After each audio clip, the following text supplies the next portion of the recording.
By this point in the winter, most of us are feeling kind of blah and sluggish and just looking for a way to feel better. I know I am. So I came up with a little 7-day cleanse for myself that is free. It's easy. It's accessible. It's not self punishing. It's actually quite fun. And most importantly, it's really, really effective and it has lasting results. This isn't like a stupid juice cleanse where right when you're finished, you just like gorge yourself and you completely undo everything you did. No. This one is sustainable and has lasting results.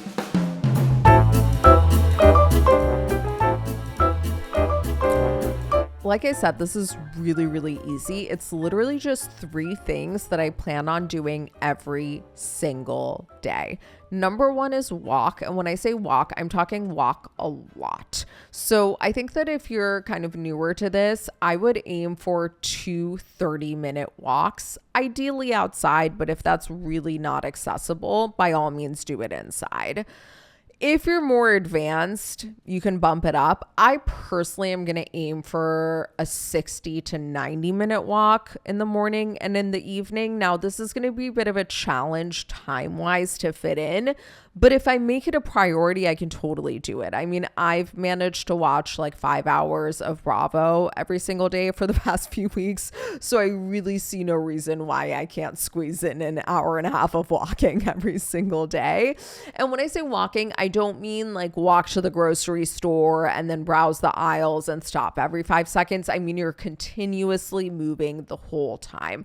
Not only does this just like depuff you so much, but it's really good for your mental health. It's really clearing. It helps ideas flow. It helps you figure out things. And it's really, really, really good for lymphatic drainage. And that brings me to the second thing I want to do every single day, and that's doing lymphatic drainage on myself. I'm going to aim to do it twice per day.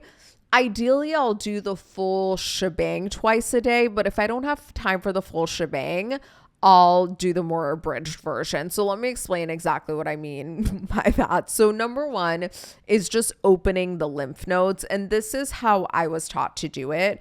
And by taught to do it, I mean partially by ChatGPT, partially by my dermatologist, and partially by a lymphatic drainage masseuse on TikTok, but also partially by a few different certified lymphatic drainage masseuses that I've interacted with in real life. So number 1 is you want to touch the lymph nodes on your collarbones. I know I demoed this on an episode from last year, but I'm going to do it again. So if you're not watching on video, I just have what are they called? Like my pointer, my index finger, and my middle finger from both hands on the top of both of my collarbones. And the first thing that I'm going to do is just pull the skin lightly back and forth. The lymph nodes are right under the skin, is my understanding, as someone who has no medical training and very little knowledge of like what the fuck lymph is. Fun times, who doesn't want to take advice from me? And so I'm just pulling the skin back and forth, and then I might do a little bit of light tapping and then some light circles. Again, you're not trying to get deep like a massage. You really want to keep it very surface level. So then after the collarbone, I go to my face. And it's kind of like where my jaw meets the ear, that area. So you can make this like kind of Star Trek V situation, which by the way, I feel like I have to start watching Star Trek because I don't know if you've heard, but she's into sci-fi now. So you do kind of a Star Trek V, which I can do perfectly with my left hand, cannot do with my right hand. I don't know why. If you're not watching on video, my ring finger and pinky cannot stay together for some reason. That's fun. Anyway, so that goes around. So the index and middle finger go behind the ear. The ring and pinky finger go in front of the ear, and you just kind of tug up and down a little bit. And then same thing with doing the taps. And I bring the taps down to the jaw too, down along the jawline. And then do the same circles. And I also will do some circles right by my nose too.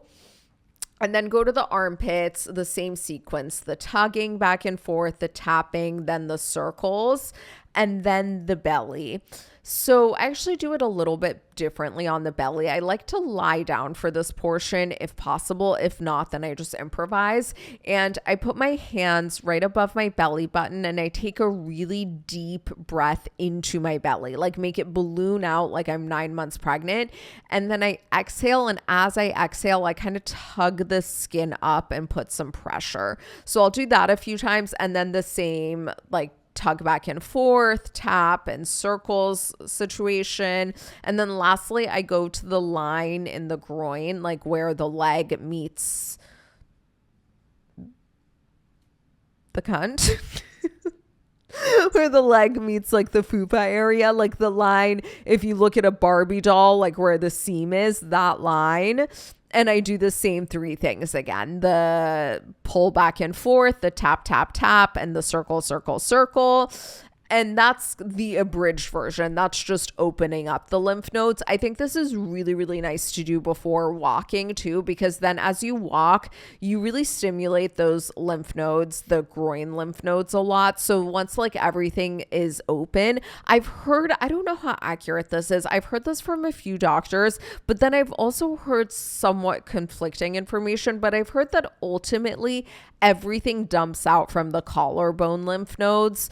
Now, the reason I say, I have heard that from a few doctors, but I've also heard people say like, no, like the 3 most important areas are the collarbone, the midsection ones that are like around your sacral chakra, and the groin ones. I don't really know. So for safety, I'm just like doing it like this. I don't fucking know. Now, if I do the full, what did I call it? The full shebang, I follow the opening by then dry brushing. So with lymph, this is what I've been told by several people now, so I feel like I can verify this. You want to start from the top and work your way down, but always move in an upwards motion. So the first step of this is to dry brush. So I have a special dry brush just for my face. It's like designed for the face. So I go like the forehead, I brush up towards the hairline, do the entire forehead, and then the face just kind of like go out, like think like from nose to hairline in that kind of motion, like think like from the bottom of the nose like up along kind of the cheekbones, that kind of motion. Same thing all along the jawline. And then I actually, this is the one thing I do differently, the neck I go down, and both the back and the front of the neck I go down, and then the hands I'll go like from wrist to elbow, elbow to shoulder type vibes. I might do like a little dry. Oh, and by the way, then I switched to my body dry brush after that. That's the plan. So then like brush whatever armpits, yada, yada, yada, do some circles or whatever the fuck around the belly. I don't entirely know. And then go up the legs, right? Go from knee to groin and ankle to knee. And then the last step, if I'm doing the full shebang, is full body gua sha. Again, starting the same motion, starting from the forehead and working the way down in the exact same order. And then I might just do a little bit more light tapping and rubbing on the collarbone lymph nodes, and then go for the walk. That's my plan. I mean, we'll see. This is a plan I've set for myself. And then the last part of this 7-day cleanse is to hydrate very aggressively. Now, I want to give a quick disclaimer. I'm someone who's used to drinking an insane amount of water and beverages, and I do fine on it, but I have had incidents of being too hydrated before, and it's quite scary. It feels highly unpleasant. And I also know people who have literally died from hyperhydration. So when I say this, take it with a massive grain of salt. In fact, literally take it with a massive grain of salt, because I want you to add electrolytes to your water so that you don't do this. And also when I say hydrate aggressively, I don't mean in one sitting, I mean throughout the day. So let me make that very, very clear. Do not just drink like 1 to 2 liters of water in a row. You're not going to do well, and it could be dangerous. So let me get this out there. And also, if you're someone who doesn't hydrate very well now, don't aim for a gallon a day. That's crazy. I personally am going to aim for about 4 liters a day, but I'm used to being a very hydrated person. So it works for me. And I move a lot, and what I eat a lot of fiber, yada, yada, yada.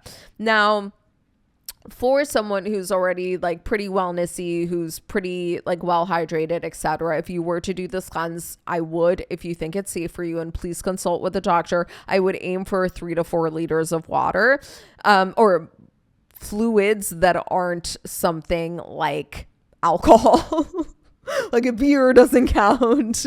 Or also, I would exclude your coffee and matcha from this, or anything caffeinated, quite frankly, because that can dehydrate you slightly. I'm not saying to not have caffeinated things. I fully plan on having caffeinated things still, but I'm also going to increase my non-caffeinated beverages. So the beverages I would have are water with trace minerals, coconut water in moderation. I'm not going to have like 3 liters of coconut water. That doesn't sound like it would be a good sustainable health and wellness plan.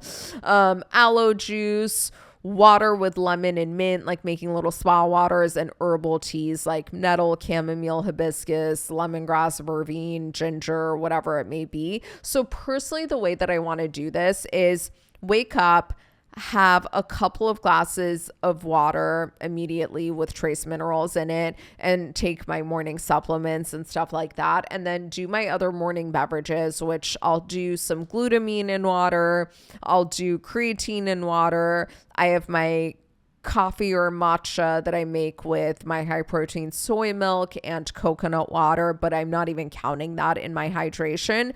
And then the next thing I would have is make a big pot of tea. If I need more caffeine, sure, I can have I like a genmaicha a lot these days, which is a Japanese green tea that has toasted puffed brown rice in it. So good.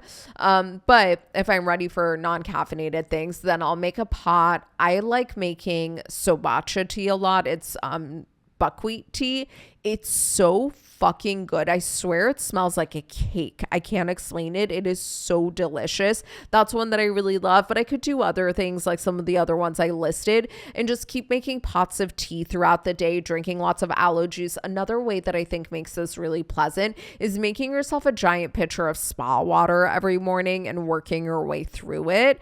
You could also make like a big, like a gallon size. For a while, I went through a phase where I was making a gallon sized of nettle infusions every night. And then in the morning, I would strain it and just drink it throughout the day, whatever approach you want to take. And then after meals, I want to have like a glass of hot water or just some kind of like vervain tea. I think is really beautiful. Going back to, I think it was last week's blush or 2 weeks ago's Blush Kitchen, the vervain tea. Yeah, lots of options, like a nice lemongrass. I want to keep a lemongrass decoction in my fridge at all times, a really condensed one, and then just add a little bit of hot water to it, whatever. This is also critical if you're doing the lymphatic drainage. You need to be hydrating to actually get the lymph out. And also if you're walking a lot, you're going to need to replenish that. So that's my personal 3-step self-led detox, cleanse, plan to get hot again. It's easy. I mean, technically the only thing you would possibly need to pay money for is a little bit of herbal tea, which quite frankly you don't even need. You could just like fucking drink a lot of tap water. Okay, then you'd have to buy the trace mineral drops or whatever. I mean, we're talking about like at most this whole extravaganza is going to cost you $10. Like, could it get any better than that? It's accessible to everyone. I don't think we need these like stupid pre-planned cleanses or juice fasts or like these crazy supplements or like to go away to a retreat. I think literally this is all it fucking takes. Like, it's so easy and it's gonna be effective. I promise. I'm gonna do it and I'll show you my results. Anyway, make sure you go check out Thursday's Blush Kitchen. This one is actually, so I have noticed my weight will fluctuate. I don't want to say a lot because it's not like it fluctuates by a crazy amount, but it's really not steady. I'm just so used to having times where I feel really thin and times where I feel really bloated, and I'm really fucking sick of it. I want to have it, like, I'm not saying I'm not going to have days where I'm bloated or whatever. That's fine. But I don't need to be like changing my clothes sizes. You know what I mean? Like that feels like too much fluctuation. So I did a lot of research on people whose weight tends to stay consistent and who are specifically consistently healthy, and what they do differently. And I found some really interesting stuff nutritionally. And so I developed some recipes inspired by that. So these are basically recipes that are going to help me have a more steady body weight. And I'm really excited to share them with you. And they're actually like really fucking delicious recipes. So I think you're really going to love that episode. Definitely make sure to check it out. And we will chat next week. Bye.